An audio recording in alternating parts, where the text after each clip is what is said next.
Hey, how's it all going out there in YouTube land? And if you've been following along with the channel, you know that normally I make knives and 2x72 belt grinders and things like that, but the fishing season is fast coming upon us, and so I thought I'd take a little digression. And I've had this old sink bench thing here that I made a while ago, and a bit of stainless left over from my days in the trade. So I've always wanted myself a fishing, what would you call it, processing type table thing. So I've taken this dirty old piece of stainless, which got a bit of galv on the bottom of it and getting a bit of corrosion, but never mind, it'll be good enough.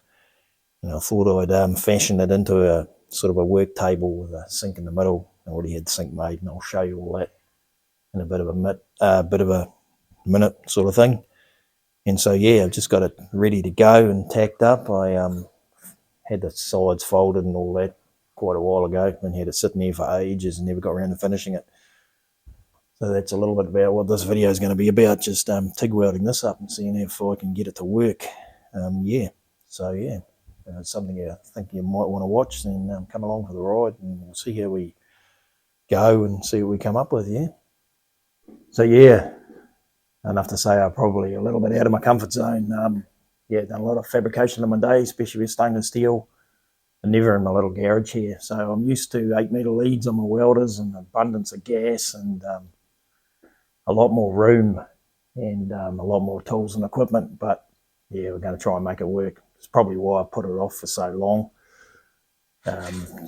See if we can get it done here and what we got. We usually have no end of polishing gear, which I don't have here either. So yeah, none of that I've got. So anyway, I'm going to try and make it work with what I got. And this is what we're working with at the moment. So I had this old stainless steel. You might notice on the bottom here, it's got a few marks and pits and everything else, but the other side should be good enough. So that's why it was sort of a throwaway piece of stuff. So I've had it here for a while. So I've taken it somewhere and I've given it the old fold up with a pair of, what do you call them, pan brakes or whatever, but they weren't long enough with stuff I had access to do it in one piece. I never had access to a brake press. I could have taken it somewhere, I suppose, but I just used what I had at the time. So I've made the sink bench, if you can see that there, in two halves, and decided to put the weld down on here. So yeah, it is what it is, and we're going to work with what we got and see if I can get it done in my little garage, like I've said. So I'm going to start and put those two on the sink bench, which I made up earlier. I'm going to start by just tacking up the sides and see how we go with that, yeah?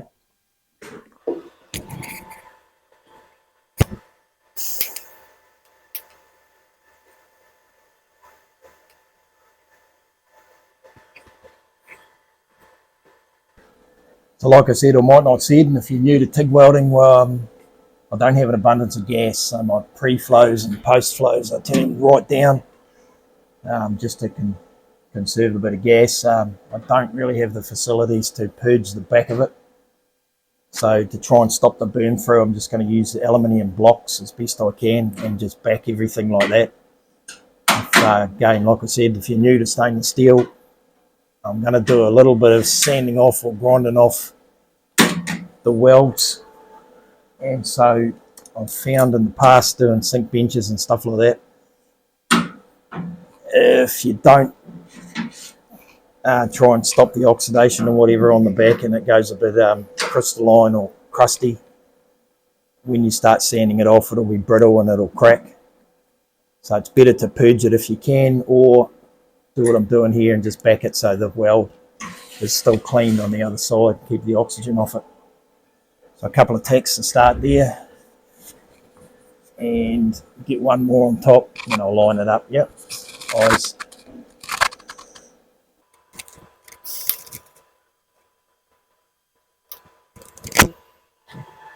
The other thing I don't have is a big flat table, welding table type thing to put it on, so it's pretty much going to go wherever it goes.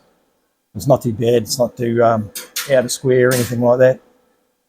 But yeah, we'll just do the best we can. That there's not too bad. I'll give that a bit of a hammer in a minute and it'll be fine. The biggest thing I want to avoid here naturally is distortion, so I'm going to have to use a bit of the aluminium blocks, and you'll probably see later a bit of the old wet rag and stuff like that. Just try and keep the heat out as best you can. And of course, naturally with stainless, if you're new to it, the fit is pretty important.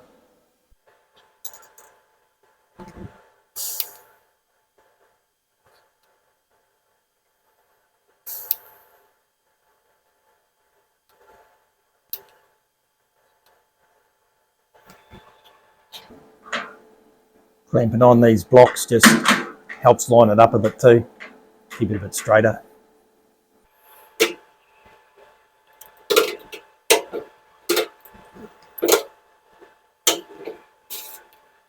So I'm going to give that a bit of a knock up and straighten out. But before I do that, I think I've labelled this beginner's guide to TIG welding. So yeah, just a bit of an overview really, I suppose, for someone who might be thinking about getting into it and don't know much about it. But anyway, proceeding with that, I'll just look at the helmets I use here. If you're thinking about getting into welding and buying a helmet, what do you use? What am I using anyway? And bear in mind that nobody sponsors or gives me anything. So yeah, pretty much I'm just going to give you my opinion and what I think of what I use. So this one here that I'm using most of the time now is a Speed Glass 3M, and that'd be the cheapest one you can buy. Still quite costly. I think it was 350 New Zealand dollars. So yeah, not too bad. Not too bad for doing what you do in your garage, and I did use it in industry quite a lot. The only issue that I do have with it is, you'll note if you're looking at getting a Speed Glass or whatever you got, there's only 2 sensors there. So if you're getting into a pipe bridge or under a truck or something like that and one sensor gets covered, then yeah, it'll cut out and you'll have a few issues. 3M do make helmets with 6 sensors, which apparently are really, really good. I've never owned one. The other issue I did find with the expensive ones, which I never bought for that very reason, is the ravages of time have taken their toll on my eyeballs. And I have to use one of these lenses, if I can pull it out. There we go. It's a magnifying lens, so I can see my weld a little clearer. And the newer models are quite curved and don't accommodate that, but they may have changed that now, I'm not sure. So that's one thing there too. This one here has to be turned on. Sometimes you forget. You can get auto darkening helmets which are solar powered and don't really need to turn them on every time you use them, but that's what this one is here. I really like that helmet. It's really good for what I do. This is the old Miller that I used to use when I was doing a lot of MIG welding. Really good helmet. The only, one thing with this helmet here I noted when I went back to TIG welding with your pre-arcs and post-arcs and whatever else, where it ramps up and ramps down, you need to have your sensitivity bang on, otherwise it just cuts in and out and it's not the greatest. But apart from that, for MIG welding, it was a great little helmet. The other issue that I did have with it is battery power time. It's an older helmet now, so they may have improved that, but the batteries, especially when it got cold, the batteries wouldn't work too well. So if you live somewhere like Alaska where you're welding on the outside and pipelines and so forth, then yeah, it may be an issue for you. But yeah, apart from that, not too bad. I also will have one of these old, I can't remember what they're worth now. At the time I bought this, it was like 49 New Zealand dollars. Yeah, great helmets. Can't say enough about them. I have dropped one of these probably 15, 20 meters off a scaffold and climbed down, got it, went back up and put it back on. So they're hardy. They're, yeah, great helmets, and I've used one of these in industry for 30, 40 years. I still have, well, probably not that long, but you know what I mean. I still always carry one of these whenever I do anything, because they don't have batteries. So they're never going to fail me unless I do something stupid with it and drop it from a huge height or whatever. So yeah, that's the helmets that I use at the moment. The old Speed Glass does the job for me. So that's about all I've got to say on helmets. Have a look around. I think XL Arc are the ones I use a wee bit where I work, and yeah, they work really good too. So yeah, have a think about it, and then yeah, that's about, like I said, all I've got to say on helmets. So now I think we'll go and have a look at what I use on my torch. So there's literally probably hundreds of things you can put on your torch and whatever you do, but this is what I use and what I run. So on here, you've never seen them before, but this ceramic here looks like it's got a crack in it, but that's what I use, that size there. End cap, I'll normally run one of these half ones, just personal preference. That's what I like to do. Get that off of there. And I'm running a 2.4mm tungsten with a little wee collet there for it. Just getting a bit tired, but never mind. So that's what I run. And this diffuser, if you can see that close enough. And yeah, they just pretty much come out and do that. So that's what I like to run when I'm doing pipe and tube and industry. I tend to run the bigger ones. You can see that there, the size difference from the 7, that's a 12 with a bigger diffuser and a different collet system. The only issue I have had with these is they don't like breeze, they don't like wind, but you can get other things. I think I've got a long one in here. Let's have a look. Dirty old bag. I haven't got the one I'm looking for, but never mind. You can get a different variety like that one there. Run through a diffuser and a smaller end on it. They do handle the breeze a little bit better. It wouldn't necessarily be that long. You can get them that long, so that's all cool. Over here, you might note when you're in industry welding tubes, you need to look down inside them. So I've got my inspection mirrors and the torch, which I left in my overalls and went back to the cleaners and disappeared. So I'll have to get another one, but never mind. That's another story. So that's all good. So that's the diffuser and ceramic that I run. I've got my little end caps here when the tungstens get a bit small. These red tipped ones, I don't know about where you live, but here they're pretty much general purpose or good for doing stainless steel. If I'm welding aluminium, I'll probably go to a different tungsten and I'll use a 3.2 if I've got one. Yeah, so that's what I'll run. This here, of course, in industry, you've got more than one tungsten in your little container. So yeah, that's what I run on it, those diffusers and the bigger ceramics. There's some people will turn the gas right up. With a diffuser, you don't really need to because it'll even out the flow. So it will save you a little bit of gas and stuff like that. So yeah, any questions, of course, on any of this you got, just let me know in the comments and I'll do my best to answer it. As for my power plant, as you can see there, I'm running a SIG weld. Weld skills, I don't know what that means, a 180 AC DC, and the reason I got that for yeah, it's a relatively low cost sort of a welder for doing that. It can weld aluminium naturally, being AC/DC. It's got a lot of functions on it I'll never use, but I could do it if I wanted to. So you've got, you know, pre-flow, which I do, which I said is, and post-flow is turned right down to save gas because I've got to pay for it. It's got hot start. I don't know if I'll use that ever, but anyway. And a lot of other features you might be able to see there, you might not be able to see. It's got pulse, which I probably should weld this thing with, but I've never bothered to set it up. So it's a great little welder in my opinion. I've used better welders to be fair, but they're a lot more expensive. For the cost of it, I think it was 1,800 New Zealand dollars when I bought it, and it does everything I need to do in here. One benefit of it is it's a 10 amp welder instead of a 15 amp like you normally get with these little inverters. So I can plug it into my sockets here at home in my garage without worrying about overheating and blowing fuses and whatever else can happen. It's got remote control on the TIG torch, which is, yeah, I've used better ones, I should say, but again, if you want to pay $6,000 for a welder, then you'll get slightly better functions. But yeah, it does everything I need to do. I'm pretty happy with it, really. Yeah, doesn't get a real hard workout in here, but it does, yeah, it does everything I need, so that's all good. So again, if you've got any questions on that, just let me know and I'll give you a rundown on the machine. But for now, we'll get back into the build.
So if you're new to working in stainless steel, you just want to give this a bit of a knock up, give it a bit of a dress, they call it, just to stretch that a little bit, because it'll shrink when it welds, and just to line it up, make it flush.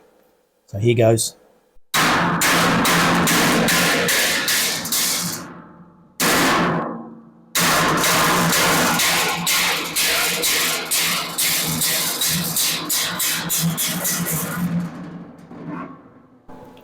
So that'll do for joining it. I'm not going to do any welding on that until I've got this hole cut out exactly how I want it. So I'm just going to put that on there for now.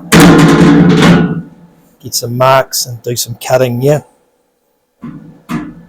So looking not too bad, yeah, hopefully. Want to avoid the scuffs and everything else. It's number 4 grainy sort of polish on that, but I'm going to run over it with a sanding thing and a Scotch-Brite when I'm finished, because I don't really want it that shiny. Oh no, elephant tracks. Need to clean up my dolly. Never mind, it's all good. So I'm just lining it up with a sink bench as best I can, and I just want that edge just sitting back of the knuckle or the curve or whatever you want to call it. Try and get this straight on the frame. Get that out of the way. Yeah, get it where I got to get it. I may have to take some more out. A little bit worried when I weld. That's quite a big weld around there. Ideally, what you do is round your corners if you can.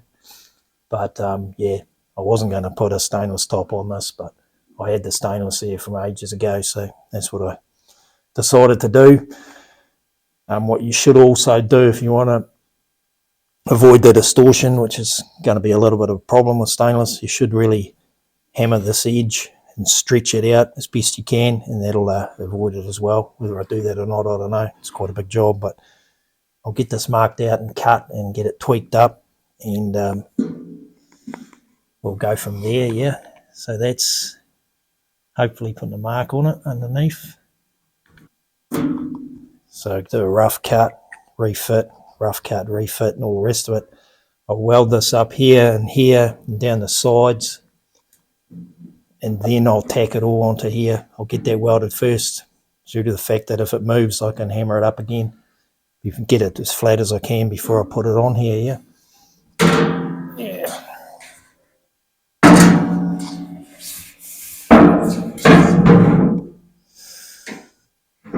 Yeah, that's not ideal, but it's good enough. We'll work with that.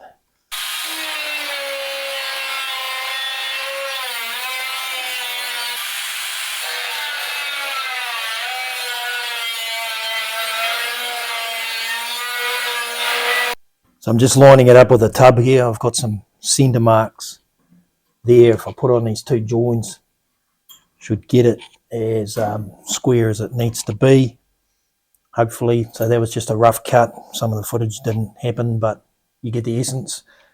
And so what I'm going to do now, I'm just going to get this PVC plastic off. So if you can see that in the video, I'm just using a copper knife. This copper knife is quite interesting, really. That's just a MIG tip flattened out. Copper MIG tip and TIG welded to a bit of stainless round bar. Believe it or not, you can do that. Somebody told me you can weld copper to stainless with a TIG. I didn't believe them, but there you go. There it is. I did it just with a bit of normal stainless wire. So if you've never done this before, you can cut it with the PVC. I mean, you can cut the PVC with a copper knife. I've got a variety of them in there. I'll show you if I can find them. No, bear with me, no. Oh, obviously haven't got a variety of them. So those took a bit to find, but here we go. So I've got this one here, if you can see that in the video. That's again just a MIG tip welded to stainless.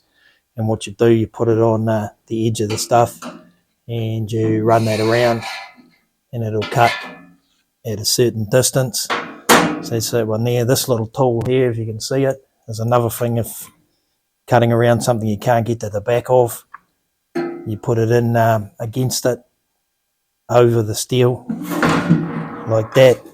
Yeah. Or get it that way, like that. Fits into there, and it hits on the inside. and you can mark on the outside if you can see that, so that's fair enough. The other thing I've got is one of these depth gauges, and what I'll normally do is put a bit of bronze brazing wire in it, sharpened up, and that'll also cut the PVC. But that one there, I've got a drill bit in it for marking out when I bevel grind my knives. So that's another story. So I'm just going to cut this PVC off, and then I'm going to line that up as good as I can and make the final little tweaks to the cutting of it. Yeah.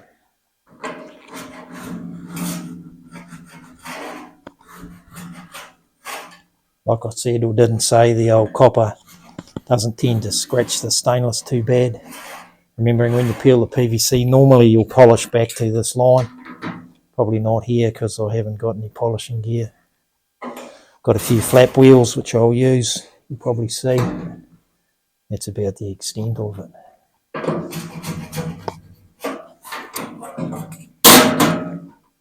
What you really don't want to do is burn that PVC on there. You need to take it off, even if you weld from the other side, because once it's burnt on there, it's quite hard to remove it and get your finish back.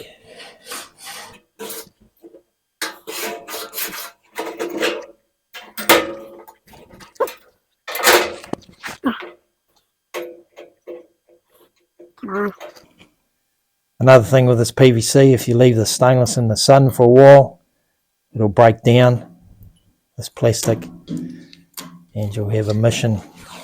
It'll sort of separate. You'll have a real mission trying to get the glue off. So you just don't want to leave it lying in the sun too long, in my opinion.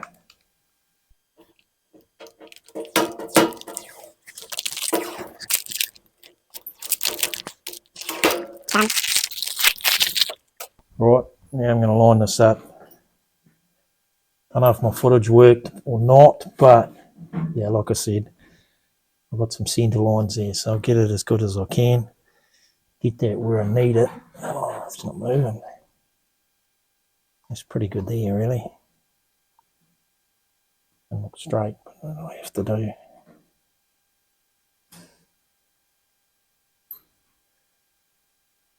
Don't know how exactly right I got my actual tub, so we'll just make this fit the tub and everybody should be happy ish. Oh, it's shiny as I can't see a thing. Rightio, a bit more cutting and shaping and should be good.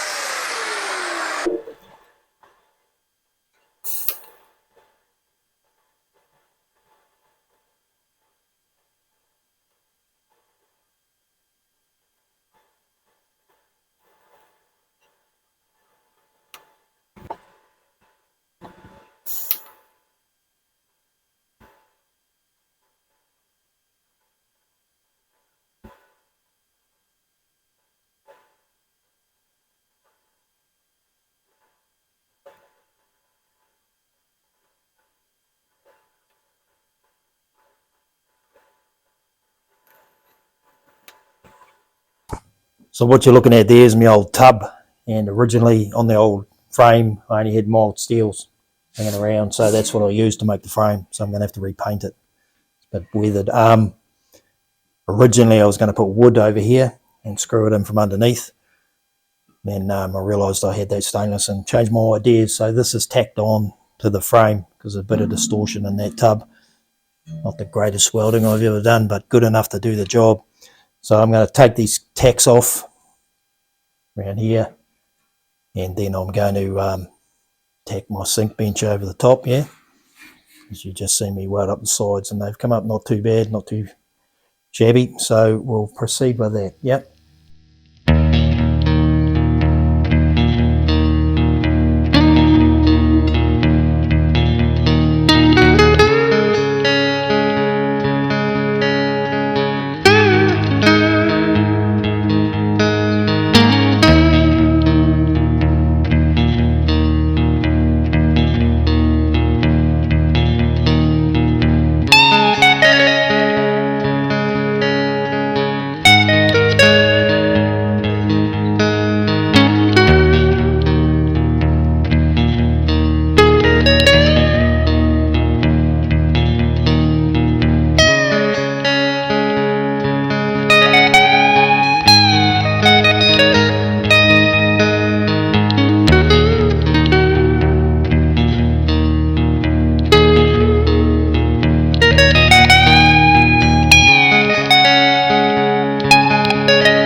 The other thing I will say is I've tacked it there, like I said, about an inch apart. Do you have to go that far? Not too much. Really don't know. But anyway, that's just what I do. If that starts to move at all or they break as I'm going around, then I'll stop and redo them. The other thing to remember also is that if I had a multitude of polishing gear, I would probably just blend those tacks in a little bit, because it just makes it easier in the long run, in the end, to clean it up, a few dimps and hollows. All I've got here to use is flap wheels, so I'm not going to go too hard out on cleaning off the weld, because I don't really need to for what I got to do with it, and I haven't really got the right gear. So instead of making a mess with gear that's not really going to work, I'm just going to leave it and do as good as I can with what I got. As long as water drains in, you might notice if you look hard enough that it sort of dips this way. That wasn't by design, it's just how it's worked out, but it should be a good thing because water should drain into the tub, hopefully. So anyway, without any more jibber jabber, let's get in and weld it, yeah? So I've got that tacked up and all ready to weld, which we're going to get into right now. But before we do that, we'll just talk about our tungsten. The theory's telling us that if we got a ceramic of that size there, that our tungsten should be, let's make a proper drawing if you can see that, our tungsten should extend about the diameter of this here, being about that far. That's what the theory tells us from memory. That's what I think it is. However, what I'm doing here is a corner, yeah?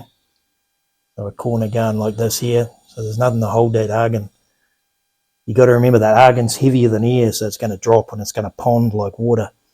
So that's going to come out and just disappear. So what I'm going to do is reduce the distance of my tungsten just to get it a better shielding. Turning up the gas probably won't make a difference in my opinion, but there you go. It's only my opinion. The other thing with sharpening your tungsten is if you go to a very fine point like that, the theory will tell you if you go to a blunter point like so, still a point on the end, but this here point being blunter, you'll actually get better penetration. I'm not too worried about penetration on this. All I want is a reasonable weld. So you might notice also that I said I'm going to attempt to fuse it as best I can, but I do have the wire here ready in case anything goes wrong. Some beginners will ask you, when do you put your wire in or why do you put it in? You put it in when you need it, yeah? So here we go.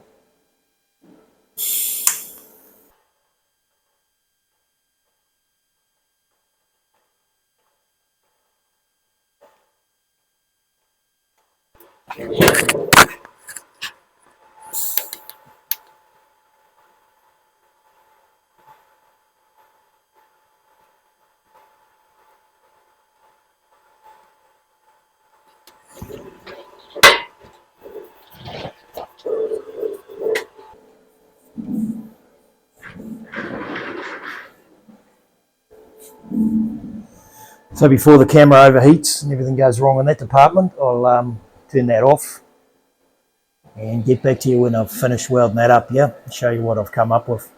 Not the greatest welding I've ever done, but not too bad either. So the last little bits to weld up, we're nearly there. A wee bit of distortion down here, a bit of bowing. Be easy enough to get it out, which we'll talk about in a minute, but I don't honestly think I'm going to bother. That's the joys of making stuff for yourself, is whatever you can live with is good. So I'll finish this little bit of welding and we'll talk about that. So a lot of times you can't stop the distortion, you can only manage it. But it's not as bad as I thought it would be with the gear I'm doing, or, you know, let's go.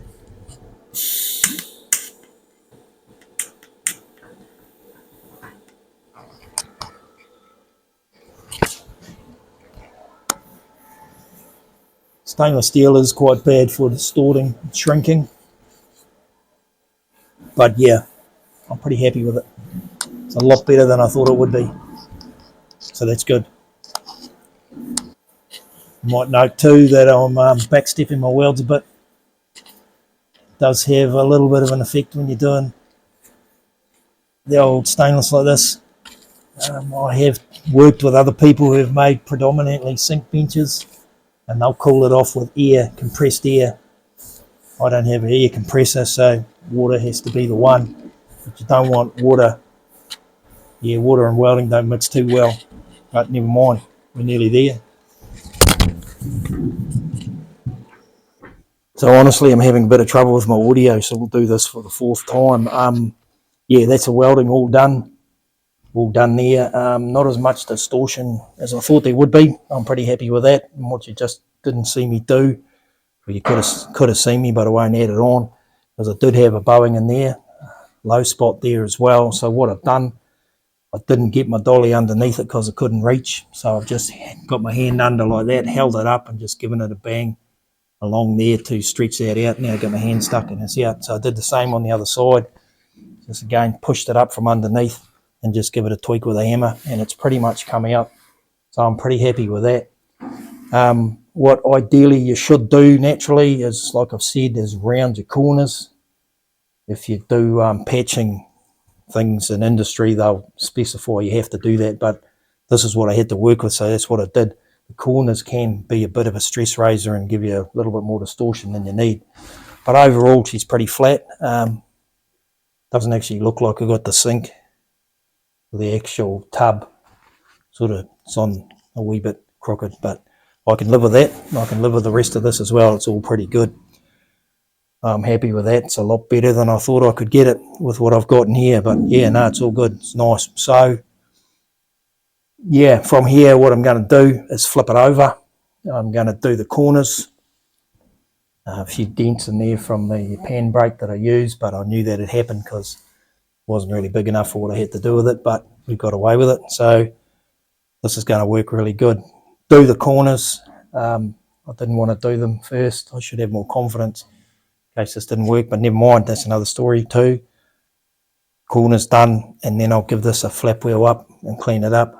One thing I will mention, of course, if you're going to start hammering these welds, to get out distortion, you want to do it before you sand it up, really. But anyway, that's that. So then I'm going to have to get a way of fixing it to the frame. So without any more of that, hopefully you can hear this, because before it wasn't working. It should be going now.